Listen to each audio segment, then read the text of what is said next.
Masechet Yoma Daf 75. Today is some long agada all about the man. Why are we talking about the man? Well, we were talking about the inuyim, the different forms of suffering that of Yom Kippur, and we, by looking at the word inui, we noticed that it also says regarding the man that there was some kind of affliction that was associated with man, even though the man was a great miracle and a great blessing.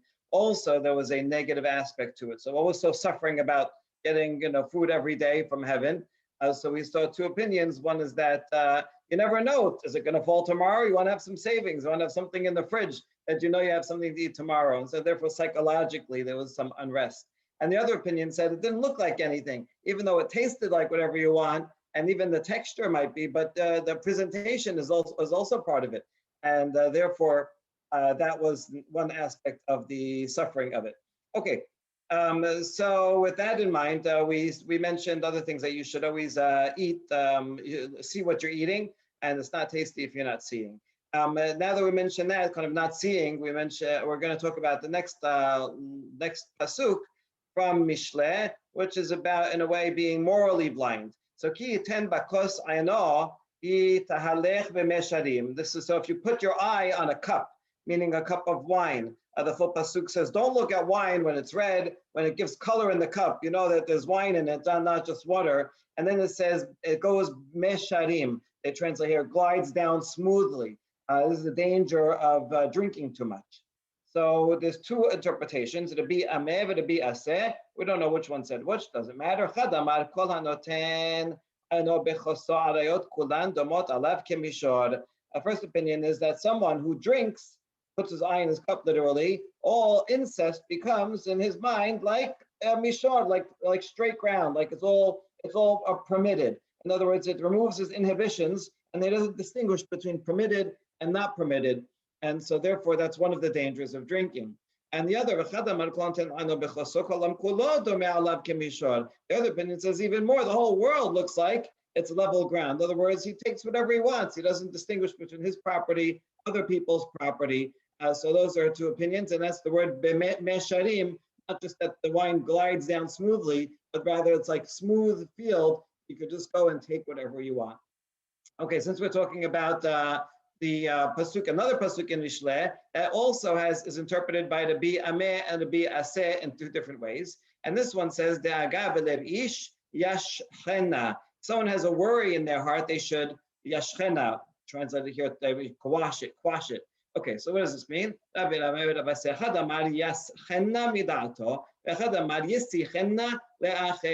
change around in the kudot. One opinion says, force it from your mind. In other words, push it down, suppress it. Don't think about it anymore. Get it out of your mind. And the other opinion says, talk it out. Talk about it with others. You see the second opinion as what psychologists agree with. Of course, psychologists have to they have to earn their pay, so they want you to talk it out and come back for another session, and sometimes that works. Otherwise, other times, just repress it way down and don't think about it again. Sometimes that works too.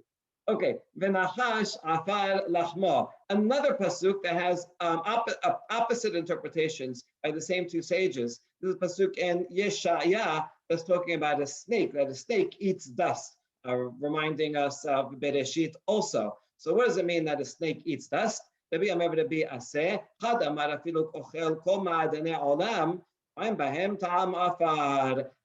does not have a fine palate. Even if you give it the best gourmet food from the fanciest chef, it's going to taste like dirt to it. Everything tastes the same.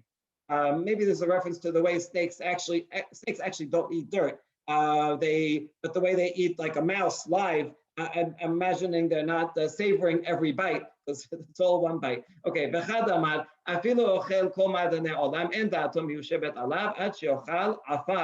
the other interpretation is even worse. Even if you feed it all kinds of delicacies and gourmet food, it doesn't like it. It just wants dust. When it gets dust, it's, oh yeah, that's what I like. That's delicious. Okay, it's interesting because this pasuk actually, if you look at the context, is the opposite. It's a blessing. This pasuk says the wolf and the lamb will graze together, and the lion will eat straw like an ox. In other words, they're not going to kill other animals. And the serpent food shall be the earth. In other words, it's not going to eat other living animals. It's not going to bite and kill other things. So it's actually a blessing for the world in general, but I guess for the serpent, it's not as good because it has to eat dust. All right. Now, Tanya, Amar Rabbi Yosef, Bor Esh Elokim Midat HaKadosh Baruch Hu Midat Basar V'Adam. Now, this is a very interesting midrash. It's going to find actually a silver lining, which may be related to what we just said, that in a way, it's eating dust. There's something good about it. So look at the difference between human beings and the Kadosh Baruch Hu. Midat basar v'adam maknit et chavero yored immo lechayav. A human being, if I want to harass someone, I'm upset at them. I'm going to go take away their livelihood, take away their life. I'm going to try to, take away everything that they have. Aval Kadosh Baruch Hu eno ken. Kilela tanachash olela gag mezonotav imo. Yored lamata mezonotav imo. But not so HaKadosh Baruch Hu. Even when he curses the nachash, and that deserves punishment, still within the punishment is something positive. If a snake goes up to the roof, there's dirt there. He can have what to eat. He goes down on the floor, there's dirt to eat. Wherever he goes, there's something to eat, right? It's like saying, it's bad to be homeless, but at least you don't have to commute, right? You don't have a home to go back to. So, okay, maybe not a great example. But there's a similarity, right? There's something, in other words, God gives mercy, a little bit of mercy, even though he's punishing it, at least it can get its food wherever it wants. God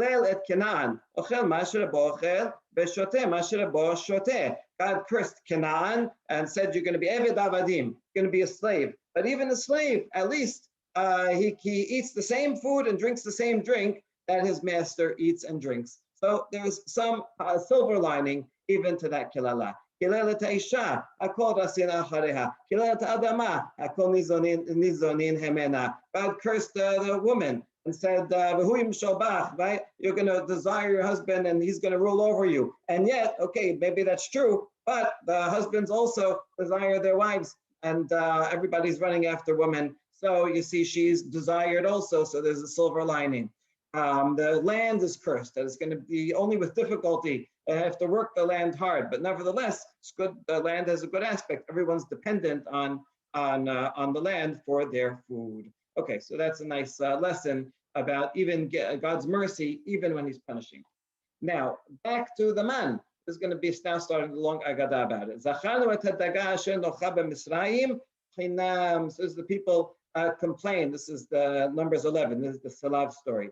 That people say, we remember the fish that we ate in Mitzrayim for free. So what is that? What does this mean here for free? The rest of the pasuk goes on and says the kishuim, abatichim, hasir, besalim, shukim, all the other things, the cucumbers, melons, leeks, and onions. Okay, so now this fish first.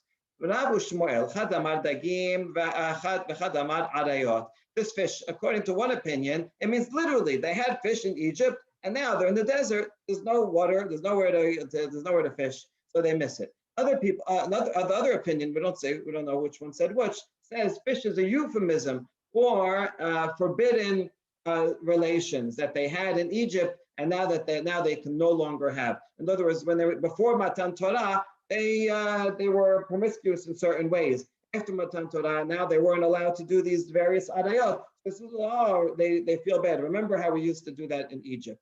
Okay, so mandamar degim dichtiv nochal. A support for the one who says fish. It says eat, so it sounds like something that they eat. That's fish. The one who says ayot brings a proof from the fact that it says for free. What do you mean for free? Fish, I guess we'd have to pay for, right? But rather, sexual relations, that's free, and so that would make more sense according to that opinion. So now let's analyze the Pesukim further. According to one who says talking about relations, doesn't it say eat? You're right, but it's a euphemism. Eating also could be a euphemism for sexual relations. The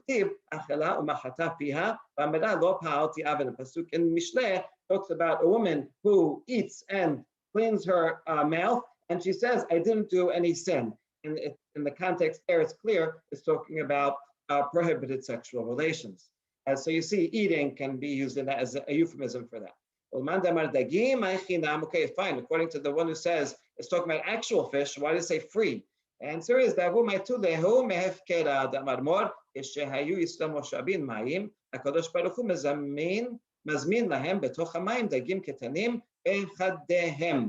that they in fact got it for free. And this is a miracle. When Israel would go to draw water, a little fish God would have little fish go into their buckets, and so they could eat those little fish and then have the water too. So yes, in fact, the fish was free. So there is such a thing as free lunch. Okay, now further question. If the one who says fish, we understand the following.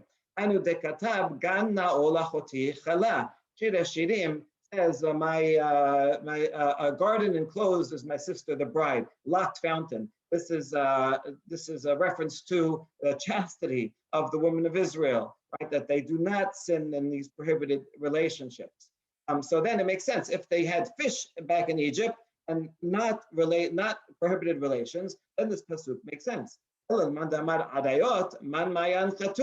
one according to the one who says back in Egypt they were doing all kinds of adayot. What is this pasuk in Mishnah talking about? That they were protected, sealed spring. So the answer, oh no, they never did anything that was prohibited as a Gentile. So Sheva Mitzvah Ben Noach, one of the Sheva Mitzvah Ben Noach is in fact adayot, but the definition of adayot for non-Jews is different than for Jews. So for example, no one is allowed to sleep with close relations like their mother, but an aunt for non-Jews is permitted, for Jews is not permitted. So referring to something like that, they remember back in Egypt when they were permitted to marry their aunt, and now after Matan Torah they cannot do that anymore. So, but even in Egypt, they weren't doing terrible things. Good. Okay,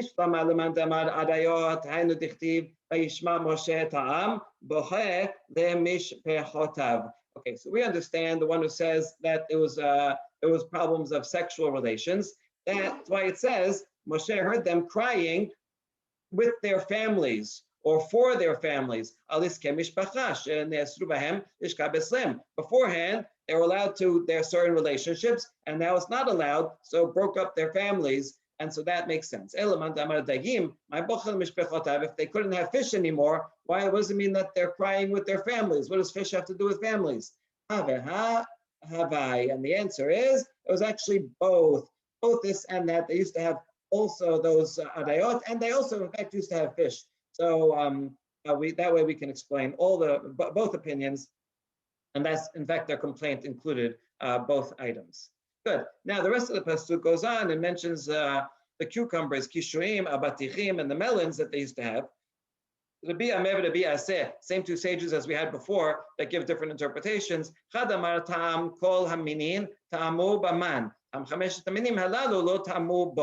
question is, how come they specified these 5 different things? Cucumbers, melons, leeks, onions, and garlic. Of all the different foods in the world, like why these items?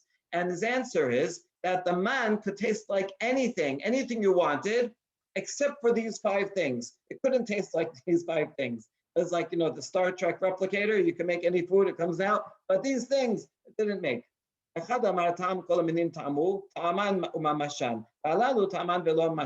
second opinion says the miracle has actually been greater. The man could even taste like all of these things, but other foods, it could taste like it, and even the texture was like that food. You wanted it to be steak, the texture was like steak. But these 5 things, it tasted like melon, but the texture was not like melon. And that's why they missed these things. Okay, why these 5 things? She says that they are not healthy for a nursing mother or something like that. So the man was protecting people from these negative foods. Okay, sounds like you still get calories of whatever food is going to taste like. So I wanted to save them from that. Well, we'll talk about calories in a second. Okay, Aman is kezed. So they said kezed gad. They called it man. So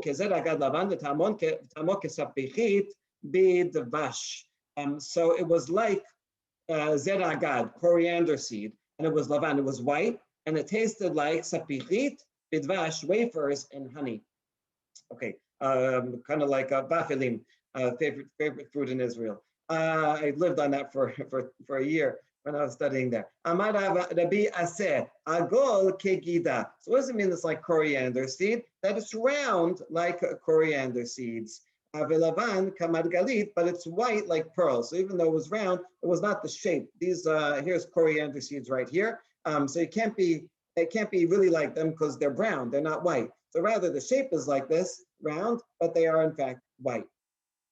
Gad שדומה לזרע פשתן בגבעולים.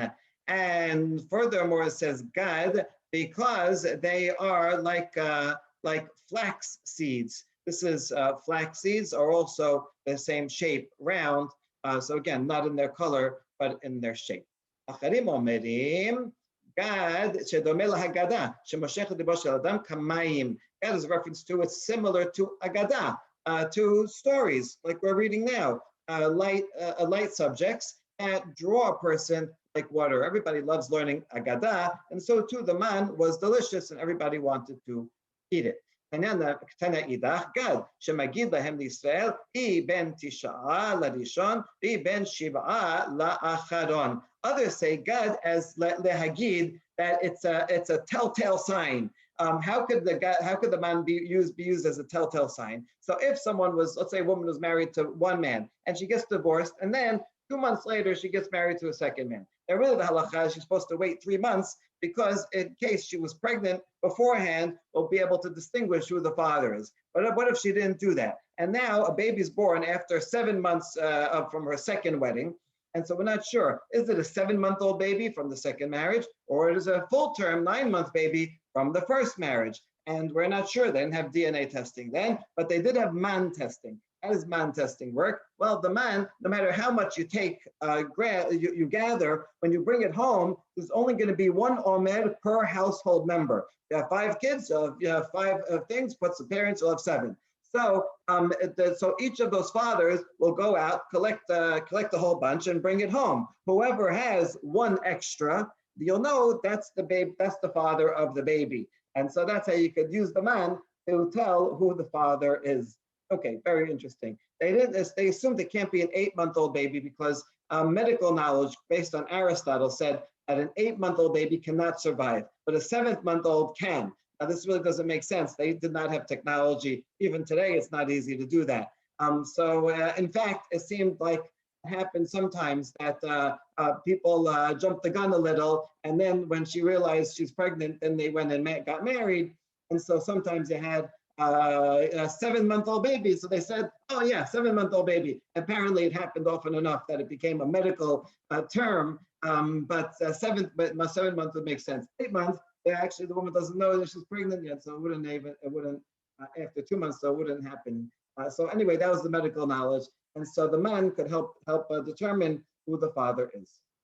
Next, Lavan, what does it mean? Why? Shemabin avonotehem shel Yisrael. It whitened Israel's sins. Why? Because they saw this miracle happen every day. They said, if I sin, who knows? Maybe the miracle will stop tomorrow. So it kept people in line.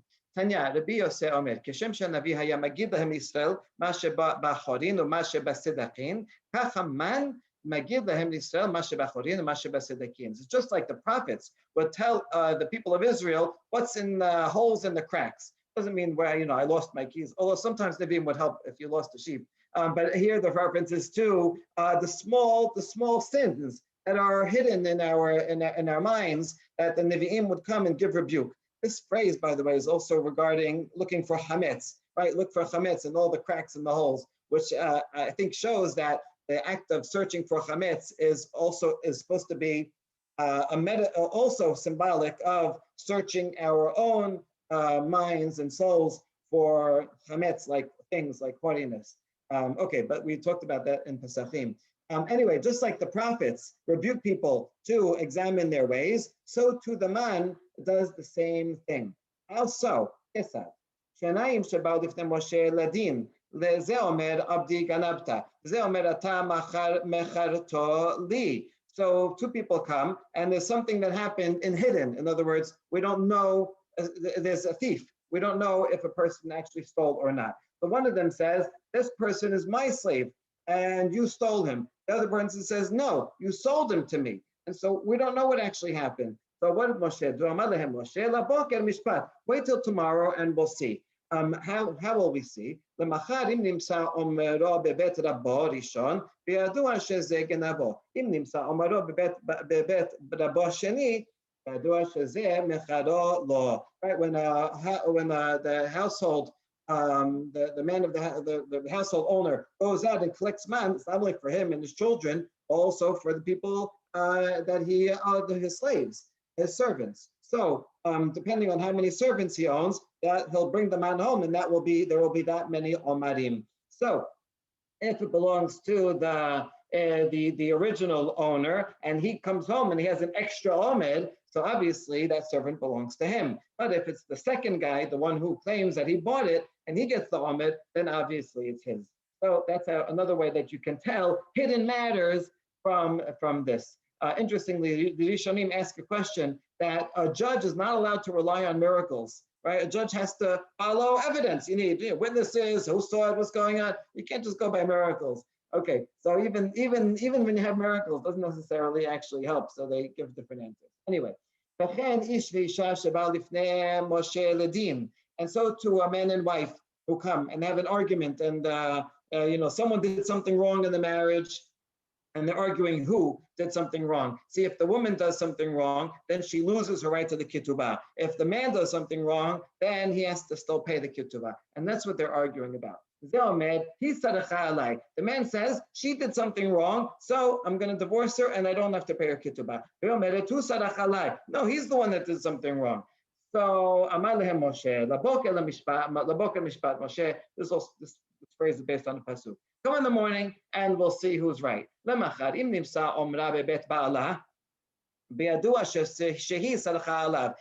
he goes out and he collects omarim and he brings home for him and his wife, that means he is deserving. So therefore he is right and she is the one that must have done something wrong. On the other hand, if her father gets the extra, in other words, he is, then that means the husband is no longer worthy of having her, and that's why it transferred over. And so therefore we would know that he's the one that did something wrong and he no longer deserves to have her. Okay, so that's how another way you could tell the man was very useful. Now, Ketib, tatala lamachane laila yered haman alav. Uchtiv, so we have two pesukim that say opposite things. One in Bemidbar that says the dew fell and then the man fell on top of it. And so that's that's different than coming up. Okay, the first pasuk says machane. That sounds like the man fell in the camp. In other words, right outside, right in all over the camp, right where they were living. The second pasuk says, the people had to go out, they had to leave the encampment and go outside to find it. And the third pasuk says, that they spread out. That sounds like they had to go searching for it. It wasn't even right outside. So which one is it? Where did the man fall? So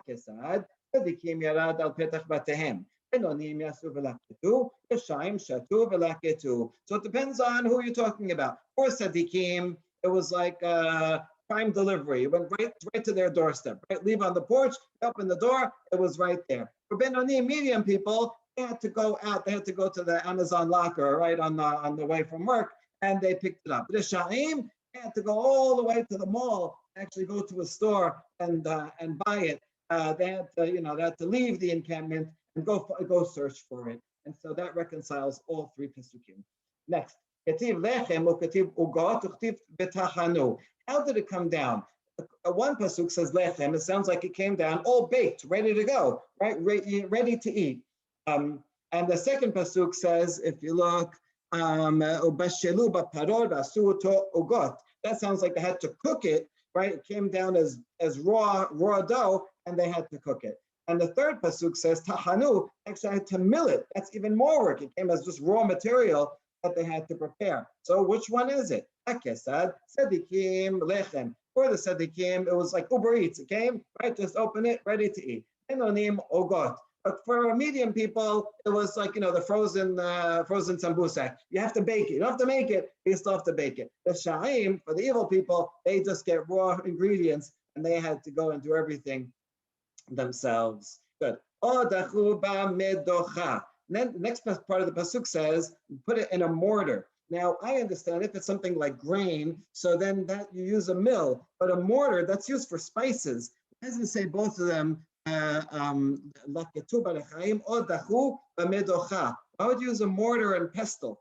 So Amar Rabbi Yehuda, Amar Rav, Item Rabbi Chama, Bar Rabbi Chanina, מלמד שירד להם ישראל עם המן תכשיטי נשים, דבר שנידוח במדוחה. When the man fell, not only did it fall with food, but also takshitim, which means things that are perfume or makeup, that things that were made out of different spices that you would have to crush and for women. So this was cosmetics. Also fell, and then they prepare them and use the cosmetics. Amazing.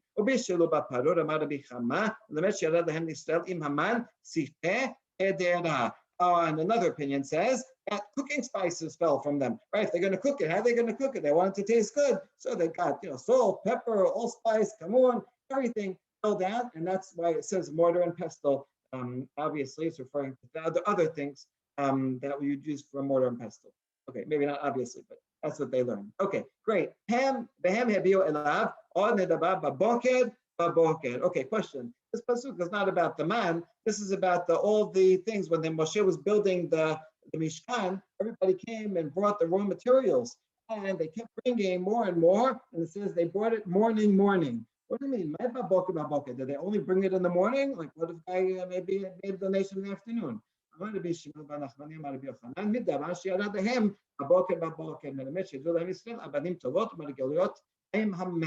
They brought things that doesn't mean necessarily brought it in the morning. They brought things that fell in the morning. Now, what did they bring? All kinds of things, including precious stones for the Hoshen. So that teaches that all these precious stones also fell along with the man.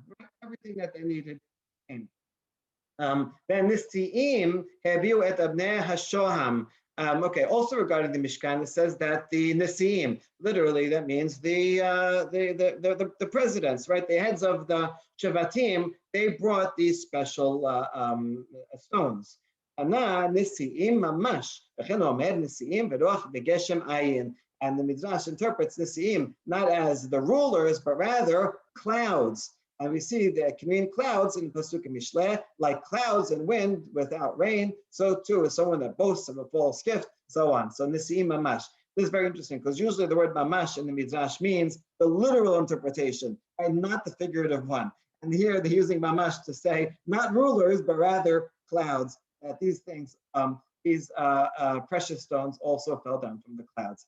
Okay, it's amazing because you see that the man, although we started off with the man being Inui, and there is some small aspect of the man that is not desirable. In other words, it's great to live on miracles, but actually, there's something negative about it. You want to live in a natural way and, and have a process that you trust. But nevertheless, there's also all these great miracles, and the rabbis are adding more and more detail to it. Now,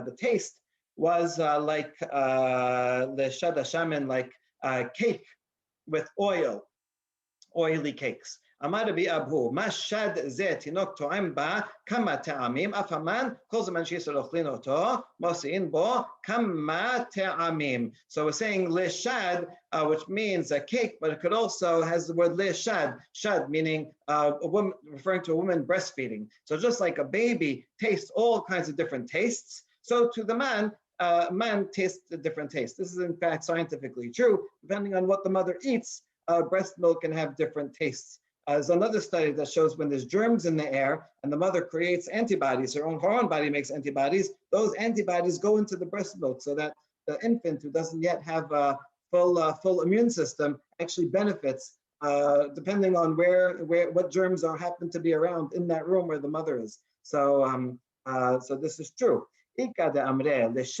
Mamash. No, don't read it like Shadaim, but rather shed meaning a demon. Or again, the word mamash. The word, right, it's really not the literal interpretation. It's like a demon. How was the man like a demon? Demons can take on different forms. There's other stories in the Talmud Bavli when a demon takes on the form of a poor person or of a woman and entices different people. So demons can change form. So to the man can have different flavors. From this midrash, it sounds like it can have different flavors, not necessarily an infinite amount of flavors, like whatever you want. That was a midrash before, like whatever you think of. Okay, so it could be anyway different flavors, different interpretations here.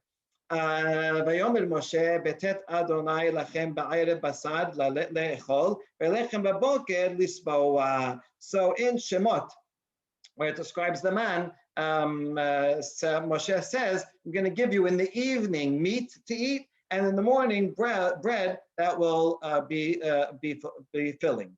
התנא משמד רבי יהושע בן קורחה, בשר ששאלו שלא כהוגן, ניתן להם שלא כהוגן. לחם ששאלו כהוגן, ניתן להם כהוגן. So that, see, the pasuk describes meat and bread. So Rabbi Yeshua ben Kocha says meat, which they asked for improperly, right? They said meat. Remember the meat that we had, so it was given to them in an improper way. That's talking about the slab that came down. It was like overwhelming and disgusting, an unpleasant way of being fed. Whereas bread that they asked for properly, it's okay to ask for bread. They're in the middle of the desert, they're hungry. Okay, so they got the man, which was given to them properly. So a person will always be answered in the way he's deserving, in the way that he asks. Another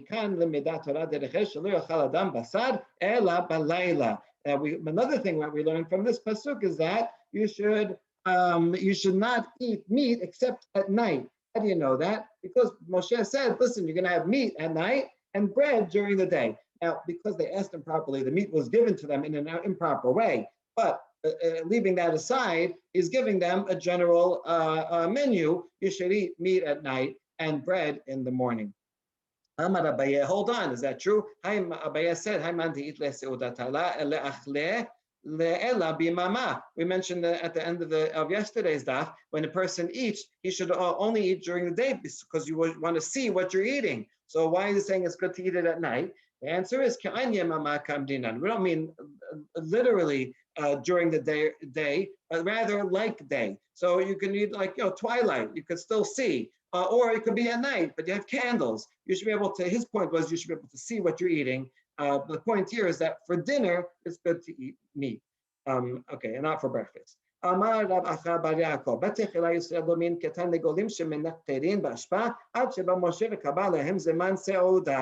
Another thing that they learned from Moshe, in the beginning, they used to be, Israel was like chickens, picking up the garbage. In other words, there's food they would eat all the time, be snacking all the time. They didn't have set meals. Moshe said, listen, you have the meal. You have a daytime meal, you eat bread. A nighttime meal, you eat meat. And then that way they went and worked and did whatever they had to do, and they sat down for regular meals. So that's also good advice.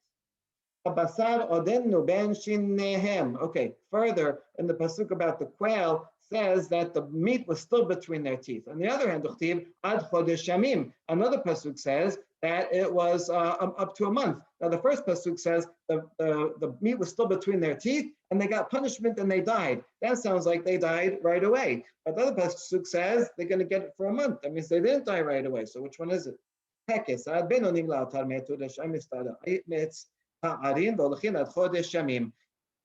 For those who were in between morally, they died right away. The evil people got to live longer, but it was another month of suffering and pain and terrible things. Tzaddikim, this did not apply to at all. The Tzaddikim were able to eat in peace, as we'll see. So literally, it was spread out around the camp.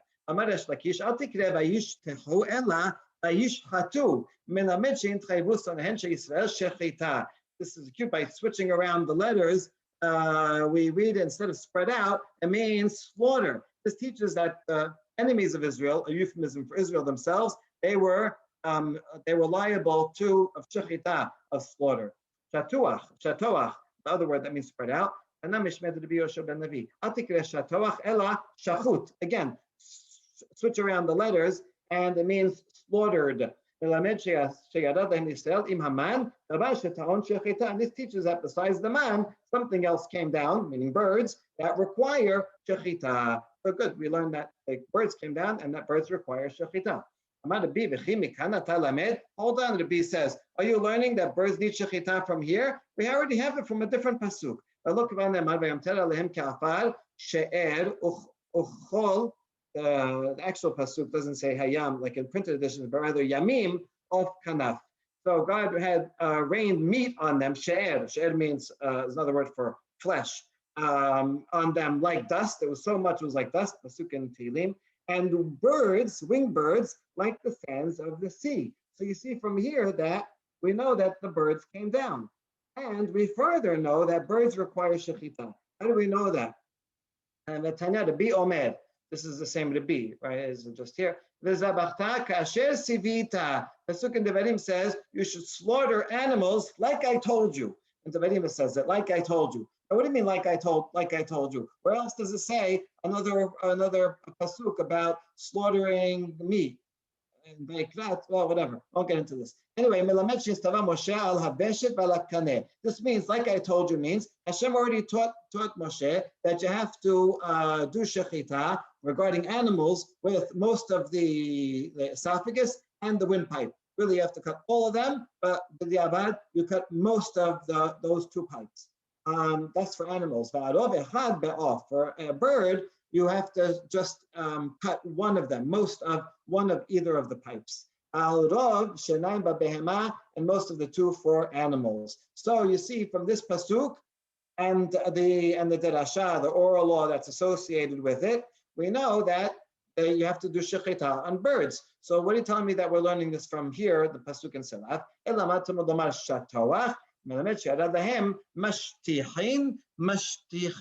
Rather, actually goes back to the peshat of it, which is that they were layers and layers, right? That they felt it was very high. Many layers of them fell. Good. Ketib lechem uchtiv shemen uchtiv devash. Question. And regarding the man, it refers to it as bread, but also tasted like oil, also tasted like honey. So which one is it? For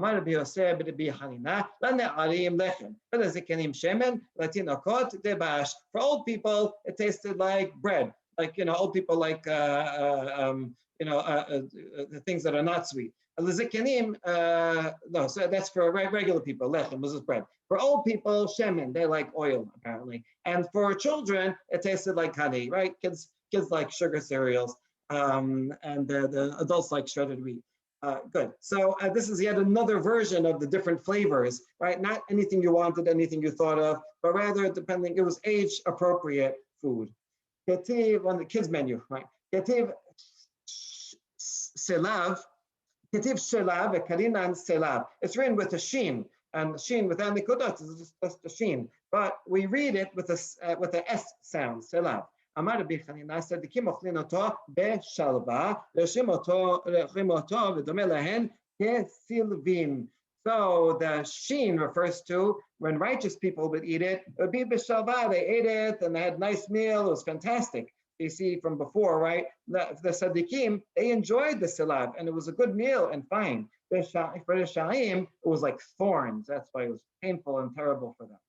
Amar Rav Chanan bar Arava, arba'a minei selav hen, elu hen sichli v'kibli b'fasioni u'selav. Actually, 4 different types of quail, the species of quail, have these different kinds. These are all, by the way, Greek words. Sichli means a sparrow, kibli a thrush, and fisioneh, like pheasant, like the English word as well.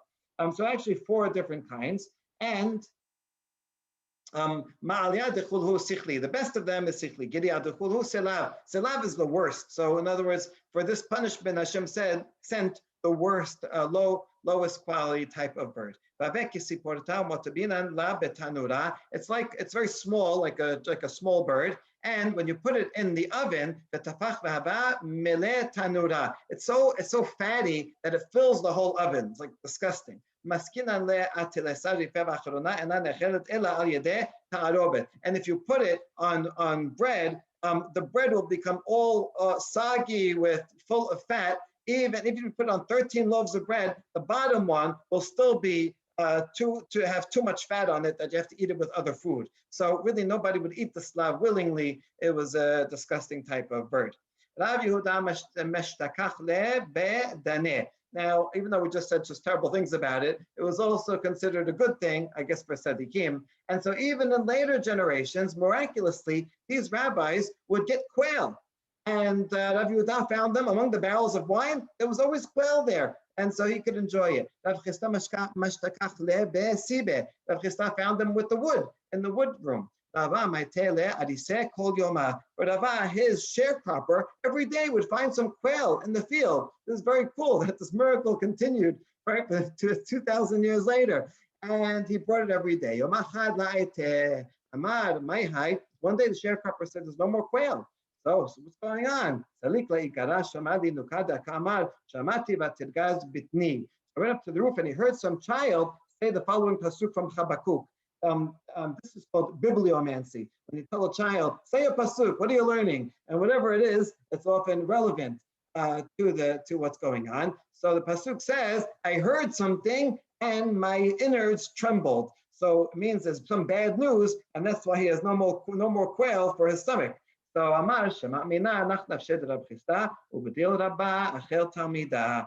So it must be that Rav Chisda, that's Rava's teacher. Rav Chisda's third generation, Rava's fourth generation, must be my teacher. Rav Chisda died, and I was only getting the quail on the merit of my teacher. And now, why? You know why there's no more quail? Because my teacher Rav Chisda died. Amazing. Of course, so now two more conflicting pisukim regarding the man. On the one hand, it says when the dew lifted, and on the wilderness there was the man on the ground. And according to that, it sounds like the tal was covering the man. But the other pasuk says when the dew fell, the man fell on top of it. And so that sounds like the man fell on top of the dew. So which one is it? Is the dew on top or under the man? It's actually both. It was dew on the bottom and dew on top. The dew on the bottom protected from the dirt and the ground. The dew on top protected from anything falling on it. And so it was like it came in a box, right? This is packaged. And this is one of the reasons why we cover the chalot on Friday night. Because the double chalot is like the man, and so we cover it below and above like the dew to protect.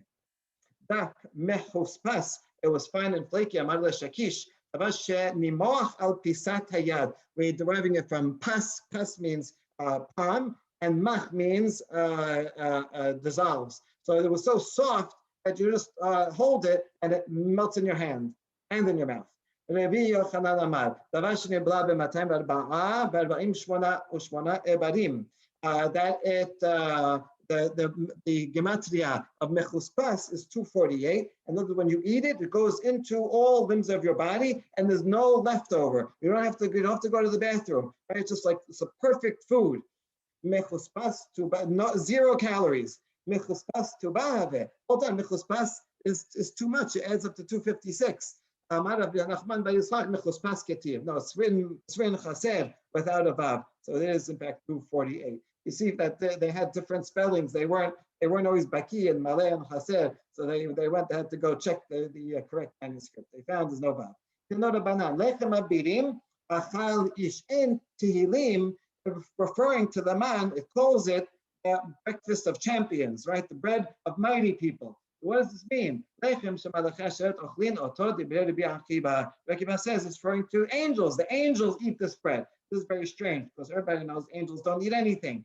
So perhaps Akiba is interpreting it spiritually. There's some kind of spiritual nourishment even the angels received. They told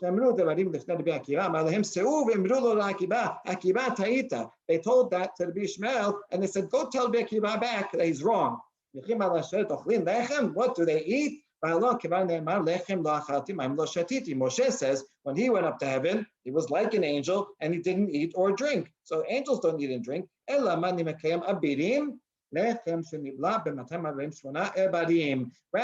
it's abirim. Abirim is a play on words. Evarim, right? Evarim meaning limbs. That this is food for the limbs. It goes into every limb with no leftover, no waste. This is a good question regarding the laws of encampment. It says you should always bring a shovel with you when you go out in the camp, so that when you have to relieve yourself, you'll use the shovel and cover it up because the encampment is holy. From that we learned that they did go to the bathroom. So if they're eating man, that means they didn't go to the bathroom. Why would they need a shovel? Answer is you're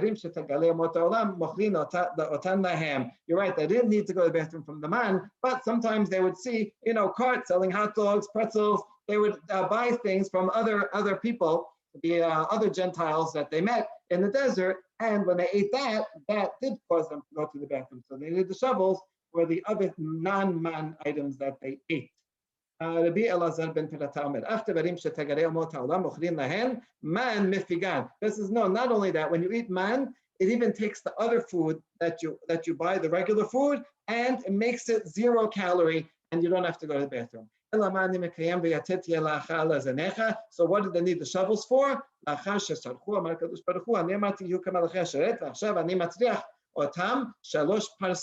This is, it was only after they sinned. Before they sinned, they wouldn't have to go to the bathroom even if they ate other food. If they sinned, Hashem says, you don't want to be like angels? Fine, you won't be like angels. But now you're going to have to walk 3,000 to go to the bathroom, right? Because they can't go in the encampment. How big is the encampment from end to end? 3 parsecs. There's no bathrooms in the front. The bathrooms are like an airplane. They're all in the back. So if you're in the front, you got to go walk all the way to the back. How do we know how big the encampment was?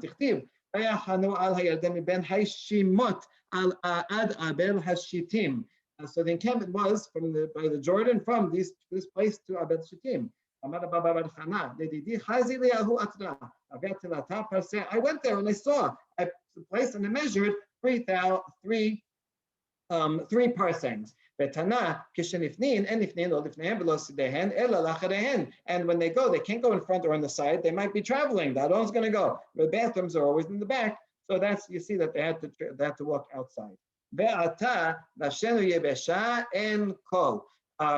the way, in the Dead Sea Scrolls, it says they would not relieve themselves even 1,000 amot. They would walk 1,000 amot outside of the encampment in order to relieve themselves. 2,000 amot, right? Yet on Shabbat, they're not allowed to walk in their calculation 1,000 amot. In the Dead Sea Scrolls, it's not clear how they ever went to the bathroom on Shabbat. Because they say you can't walk 1,000. The most you could walk is 1,000 amot from Shabbat, and you have to go 2,000 amot outside to relieve themselves. So maybe they ate man. All right, I don't know. Anyway, people are complaining. Our soul is dry. There is nothing at all. They're complaining about the man. So the question, what is en kol referring to?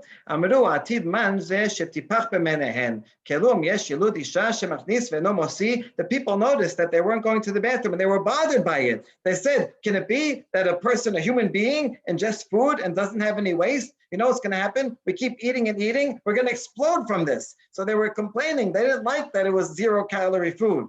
וכשאמרו דברים לפני רבי ישמעאל אמר להם אל תקרא אבירים אלא איברים דבר שנבלע ב-248 אברים. Okay, anyway, that was their complaint. Now this whole thing went to Rabbi Ishmael, and he said a lot of the same answers. Abirim means evarim, that it is absorbed by all the limbs of the body. 248. Then why do they need shovels if they don't have to go to the bathroom? Things that they bought from other lands that would cause them to go to the bathroom. Or דבר אחר, אליכם אבירים אכל איש זה יהושע שירד לו מן כנגד כל ישראל כתיבך איש וכתיבתם כך לך את יהושע בן נון איש אשר רוח בו. Or lechem abirim, the bread of mighty ones, the mighty ones referring to Yehoshua. He's called an ish, and therefore, just like the man fell for all of Israel, he also got an equivalent amount of man. From this, it sounds also like the man is not just physical, but also spiritual nourishment that Yehoshua was able to benefit from. Hold on, the Emma Moshe, ish Moshe anav meod, danin ish meish, and danin ish me ish. Oh, Moshe is also called ish. So why don't you say a tirasha about Moshe that he got the equivalent of man as all of Israel? No, this says the word ish and ish, and it says it in both. Achal ish regarding the man, and ish regarding Yehoshua, ish Hashem, and we're not going to use the Moshe because for him it says veha-ish, and so that's a different word, and so therefore that's not comparable. All right, some amazing, beautiful agadot about man, but we're not done yet. We'll see a few more tomorrow.